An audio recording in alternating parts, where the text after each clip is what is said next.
Pour discuter, il paraît qu'il faut être quelquefois plus que deux, au moins trois. Pour former une équipe, il faut être 5, 6 et même jusqu'à 15. On a toujours besoin de son prochain. Le chant s'illumine au son des voix, la gaieté s'édifie à plusieurs, le partage est le symbole de la communauté. On a toujours besoin de son prochain. Le Seigneur est présent parmi nous. Le Seigneur nous rassemble, le Seigneur nous unit. Que son amour nous habite, que sa présence nous éclaire, que sa parole nous fortifie. Soyez les bienvenus au nom de ce Dieu qui vient faire toutes choses nouvelles dans chacune de nos vies. Soyez les bienvenus dans cette maison de prière. Je souhaite la bienvenue à ceux d'entre vous qui nous rejoignez sur Internet. Avant d'écouter les Écritures, nous prions. Seigneur, merci pour ce temps de pause, de halte dans nos vies. Seigneur, merci pour la grâce de pouvoir écouter ta parole, la partager, la méditer. Seigneur, nous te prions de renouveler nos vies, de les rendre claires et belles sous la lumière de l'Évangile. Que ta parole nous atteigne au plus secret de nous-mêmes. Que ton amour emporte nos volontés rebelles et défaillantes. Que ta joie nous attende au terme des chemins semés d'obstacles, mais souvent bordés de merveilles. Car Seigneur, tu es le Dieu de la vie et tu prends soin de chacun de tes enfants. Amen. C'est Bertrand qui nous guide dans les lectures ce matin.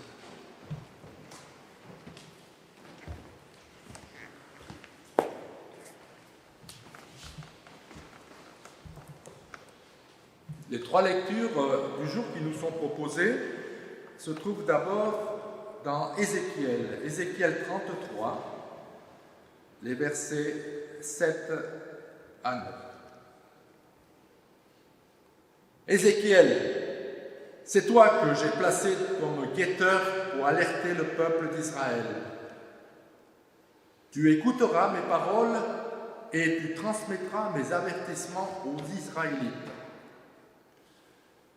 Supposons que j'ai à prévenir un pécheur qu'il s'expose à une mort certaine.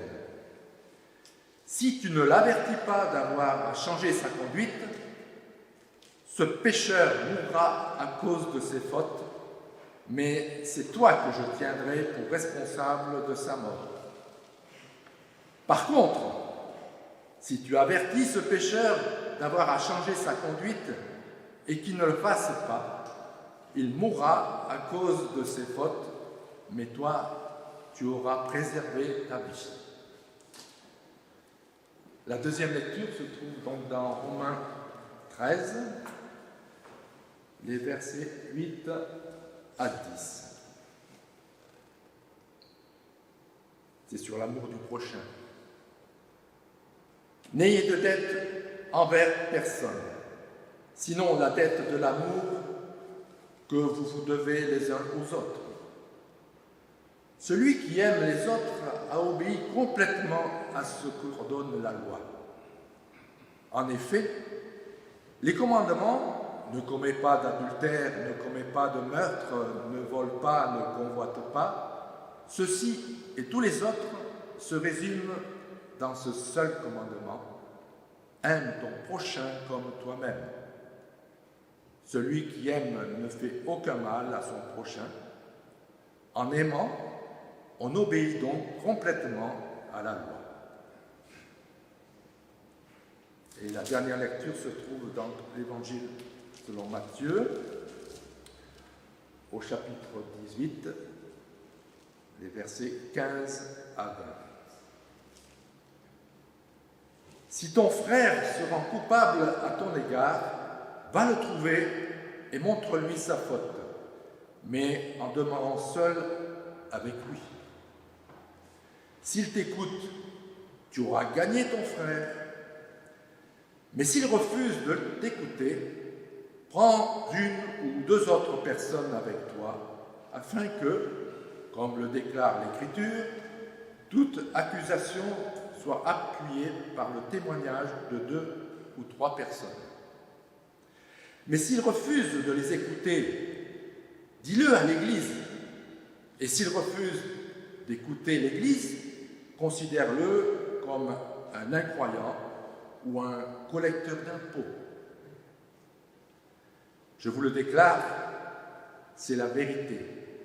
Tout ce que vous interdirez sur terre sera interdit dans le ciel. Tout ce que vous permettrez sur terre sera permis dans le ciel. Je vous déclare aussi que si 2 d'entre vous sur la terre s'accordent pour demander quoi que ce soit dans la prière, mon Père qui est dans les cieux le leur donnera. Car là où 2 ou 3 s'assemblent en mon nom, je suis au milieu d'eux.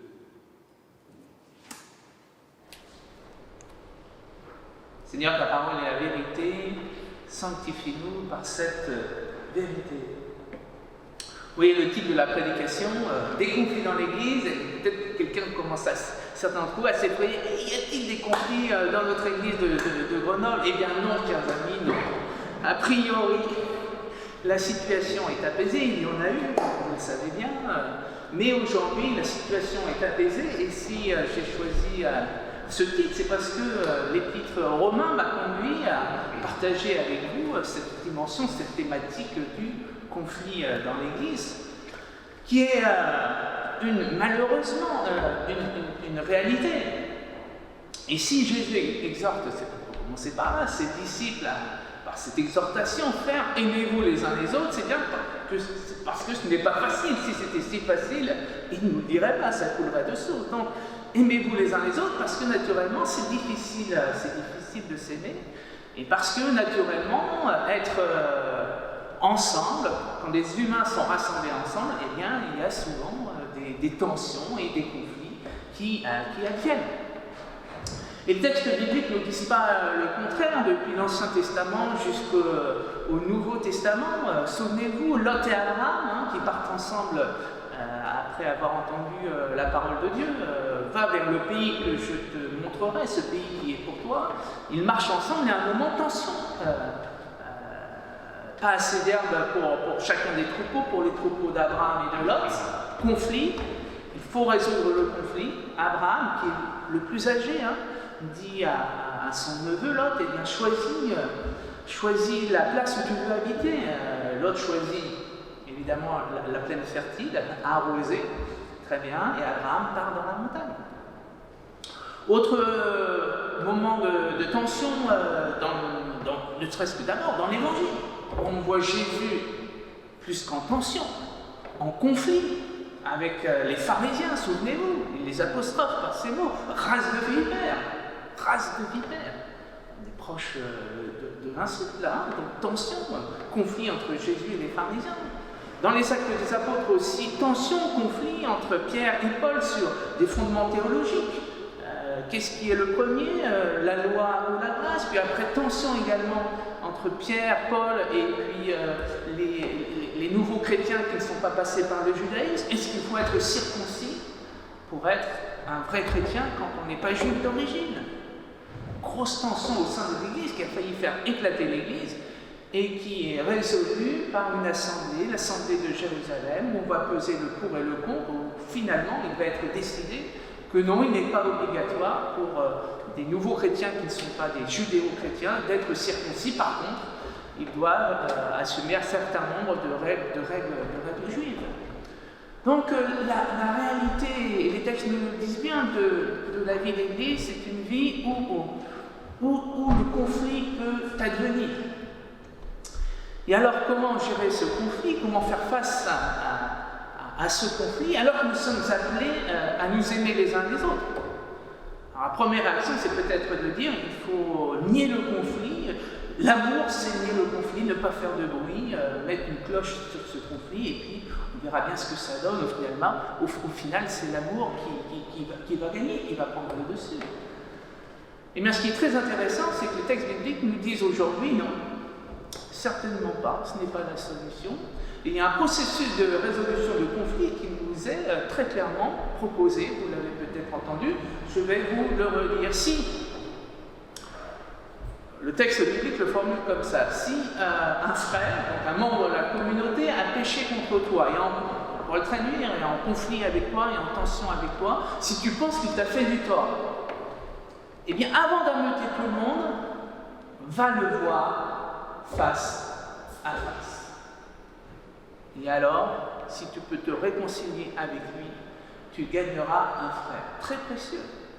Et je vais faire aussi un lien avec notre Constitution. Notre Constitution nous dit que dans le cadre de l'Église, prévu qu'évidemment il pouvait y avoir des conflits, que les conflits doivent, si possible, être réglés d'abord sous un angle amical. Donc, pas de drame, on règle d'abord cela entre quatre yeux. Va voir ton frère et essaye de t'arranger avec lui. Extrêmement sage comme proposition. Deuxième temps, si cette entrevue avec ton frère n'arrive pas à faire que le conflit s'apaise, dans ce cas-là, deuxième temps, donc, proposé par les textes bibliques, tu fais appel à un, deux ou trois médiateurs, des membres de l'Église qui vont venir, si possible, aider à gérer ce conflit. Donc, trois hommes de confiance, et notre Constitution nous dit que normalement, ça devrait être des membres du Conseil presbytéral. Le Conseil presbytéral a aussi cette vocation-là à essayer d'être médiateur de conflit. Donc, une petite équipe créée pour que le conflit puisse être apaisé. Dans notre Constitution, il est dit que ce médiateur, ça peut être, comme je vous l'ai dit, le Conseil presbytéral, ou on peut faire appel aussi au conseil régional, et il suffit que 3 personnes, soit membres de l'Assemblée du consistoire, soit membres du conseil presbytéral, fassent appel au conseil régional pour qu'une équipe de médiation soit mise en place par le conseil régional afin d'essayer d'apaiser le conflit. Vous voyez là aussi, et là encore, toute l'Église n'est pas convoquée, on ne met pas le conflit devant la face de toute l'Église. L'idée, c'est de régler ça le plus légèrement possible, sans que l'Église soit concernée par cette affaire. Et troisième temps, si effectivement, nous disent les textes bibliques, si cette médiation n'arrive pas non plus à faire que le conflit s'apaise, alors là, il est temps que toute l'Église, que l'ensemble de la communauté soit avertie de ce conflit. Et pourquoi, je me suis dit, pourquoi finalement tout d'un coup il semble que toute la communauté soit avertie du conflit? Je pense que c'est pour éviter que, en l'occurrence celui qu'on appelle le méchant, celui qui a péché dans l'affaire, ne puisse continuer à créer d'autres désordres au sein de la communauté. L'idée, à un moment, d'avertir la communauté, il me semble, c'est de préserver la communauté, c'est de préserver l'unité de la communauté. Et j'entends là un message de l'Évangile, peut-être vous vous souvenez de ça, qui nous dit si ton pied est occasion de chute, coupe ton pied. Si ta main est occasion de chute, coupe ta main. Dans l'idée que l'Église est un corps. Et donc quelquefois, le texte biblique encore aujourd'hui nous le dit clairement, quelquefois, malheureusement, au bout d'un processus, vous l'avez entendu, long, malheureusement, quelquefois, il vaut mieux se séparer d'un membre de la communauté plutôt que toute la communauté ne chute d'une certaine manière. Quelques petits mots sur la situation du pasteur, puisque le pasteur dans la communauté, il a un rôle particulier, c'est qu'il est salarié de l'Église. Et donc il y a un droit particulier qui s'applique à lui. Et là aussi, je vous dis pour information, c'était l'occasion de vous partager notre Constitution. Là aussi, c'est graduel. S'il y a un conflit avec le pasteur, si le conseil presbytéral, par exemple, pense que le pasteur a fauté, quelque chose qui mérite d'être pointé du doigt, la première chose, là encore, c'est de le régler de manière amicale. Dans le cadre du conseil presbytéral, il peut y avoir une admonestation fraternelle. On dit au pasteur, écoute, là, tu as dépassé les bornes, tu es à côté de la plaque, reviens sur ta position, change de chemin, et puis voilà, on continue ensemble. Si vraiment le conflit ne s'apaise pas, alors là monte en grade, il peut y avoir constitution d'une commission de discipline, donc qui va rendre un verdict, mais le pasteur peut contester cette décision, faire appel. Si l'appel lui est encore contraire, il peut même remonter jusqu'au Conseil national. Vous voyez quand même que il y a différentes mesures afin que la justice de chacun et que l'interprétation de la situation de chacun soit respectée. Aimez-vous les uns les autres? Oui, bien sûr. Mais nous dit 1 Corinthiens 13, l'amour, c'est se réjouir de la vérité. Et aimer quelqu'un, aimer un frère, aimer une sœur, c'est le mettre en face de la vérité. Et la vérité, quelquefois, c'est de lui dire qu'il a eu tort. Et les mots d'Ézéchiel, vous les avez peut-être entendus, sont très forts. Ils disent, ils font écho à cette autre parole de la Bible aussi, la volonté du Seigneur, ce n'est pas que le méchant meure, celui qui a péché meurt, mais qu'il se convertisse, qu'il revienne à la vie, qu'il retrouve sa place. Et dans Ézéchiel, il nous est dit cela, puisque le prophète est mis à témoin. Dieu dit à Ézéchiel, écoute, si tu n'avertis pas celui qui a péché, c'est toi qui as tort. Et je te rendrai compte de ce que tu n'as pas vu. L'autorité que je t'avais confiée pour dire à celui qui a tort qu'il avait tort. Parce que c'est sa vie qui est en jeu. C'est sa vie qui est en jeu. Par contre, si tu l'avertis, et je t'en ai donné l'autorité, et s'il change de conduite, tu as gagné ton frère. Tu l'as rendu à la vie. Et par contre, s'il ne t'écoute pas, ce n'est plus ton affaire. Secoue la poussière de ses sandales, tu l'as mis en face de ses responsabilités, c'est son chemin. Maintenant, la balle est dans son camp. Donc vous le voyez, je trouve ça tout à fait intéressant que ce matin, les textes bibliques nous étaient proposés, nous disent à la fois l'exhortation vraiment à aimer l'autre, à le rencontrer, à l'écouter, comme la liturgie nous l'a dit, mais aussi cette exhortation à la justice et à la préservation de l'unité de la communauté, de toute communauté, car nous sommes appelés à faire corps, à être un dans l'amour du Seigneur. J'ai dû, dans le cadre des camps de jeunes, malheureusement, 2 fois être amené à exclure une jeune fille. Les 2 fois, c'était une jeune fille d'un camp de jeunes. Et ça a été dur. Et c'était dur. Une jeune fille que je connaissais bien, qui a participé à plusieurs de nos camps de jeunes. Ça faisait quelques années que j'organisais camps de jeunes, c'était très bien rodé, les jeunes avaient confiance les uns dans les autres, l'autorité était tout à fait facile à assumer. Et puis, une jeune vient me dire, écoute Hervé, il y a quelqu'un qui vole dans ce camp de jeunes, et on sait qui c'est. Et on sait qui c'est. On lui a dit, elles ont tenté de le régler à l'amiable entre elles, enfin là c'était en l'occurrence une chambre de filles. Elles n'ont pas réussi, la jeune fille qui volait le niait, non, c'est pas vrai, c'est pas moi, etc. Donc, tout à fait justement, elle vient de voir celui qui a l'autorité, en l'occurrence de ce camp, le directeur du camp, qui était moi, elle disait, écoute, faut faire quelque chose. Donc, elle me dit évidemment le nom de cette jeune fille qui volait, je la rencontre avec 2 membres de mon équipe, et puis après l'avoir cuisiné un petit peu, elle avoue quand même que c'est bien elle qui volait. Je dis, écoute, ok, merci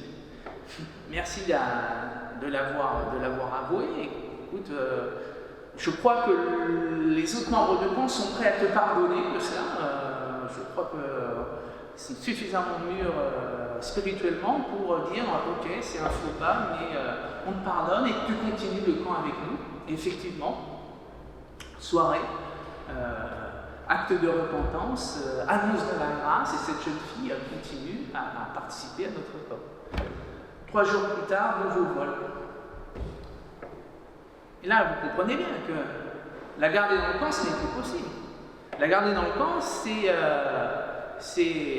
risquer que les autres jeunes filles n'aient plus confiance, situation d'insécurité à un moment, donc c'était soit cette jeune fille, soit la viabilité de ce camp de jeunes. Et donc j'ai décidé avec mon équipe d'animation de la renvoyer, évidemment en prévenant sa famille, Je me souviens encore, on était en Suisse, on a fait l'aller-retour dans la nuit avec un collègue, évidemment, pas seul avec elle dans la voiture, pour la ramener chez elle et pour revenir, mais encore une fois, c'était soit le camp, soit l'unité de ce camp, ou soit l'exclusion de cette jeune fille. Aimez-vous les uns les autres, nous dit le Seigneur, mais la réalité de notre condition humaine, c'est qu'il peut y avoir des conflits. Mais j'espère que cela doit rester accessoire dans notre vie d'Église, et j'en fais le vœu. Et je crois, à la lumière de mes années d'expérience de ministre de cette Église protestante unie de France, que le conflit peut rester peu important dans notre vie d'Église. Il ne doit pas être le cœur de notre vie d'Église, et qu'il faut considérer le conflit vraiment comme une exception et non pas comme la règle. Et le Christ nous le dit, je vous donne ma paix, je vous laisse ma paix. Ce sont ses premières paroles après la résurrection dans la chambre haute, où il vient retrouver ses disciples. Il ne leur dit pas je vous donne le conflit, je vous laisse le conflit, je vous donne ma paix, je vous laisse ma paix. Alors oui, nous sommes appelés, exhortés à faire corps, à être unis, à nous aimer les uns les autres, et s'il y a conflit, alors à nous placer bien sûr dans le processus de résolution dont je vous ai parlé, mais avant tout à nous placer dans le chemin de la prière.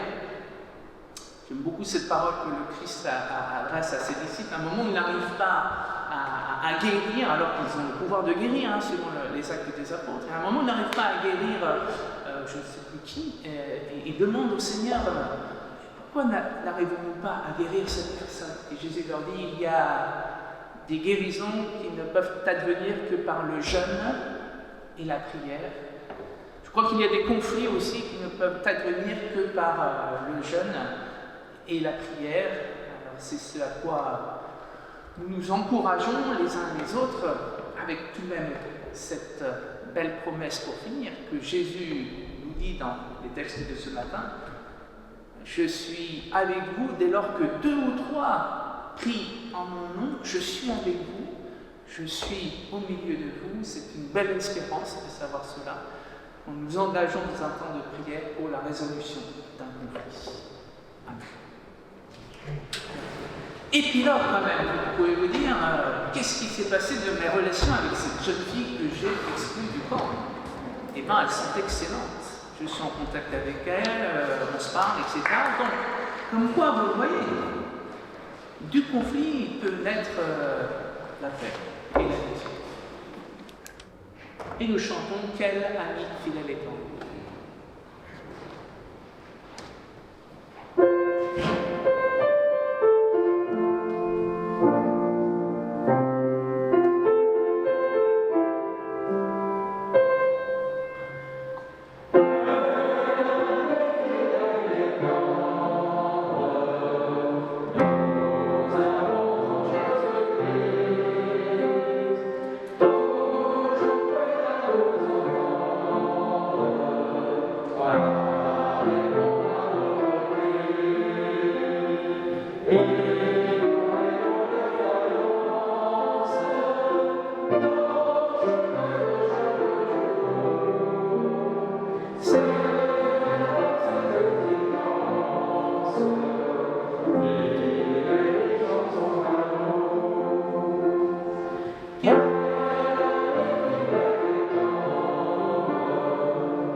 Nous tournons dans la prière d'intercession.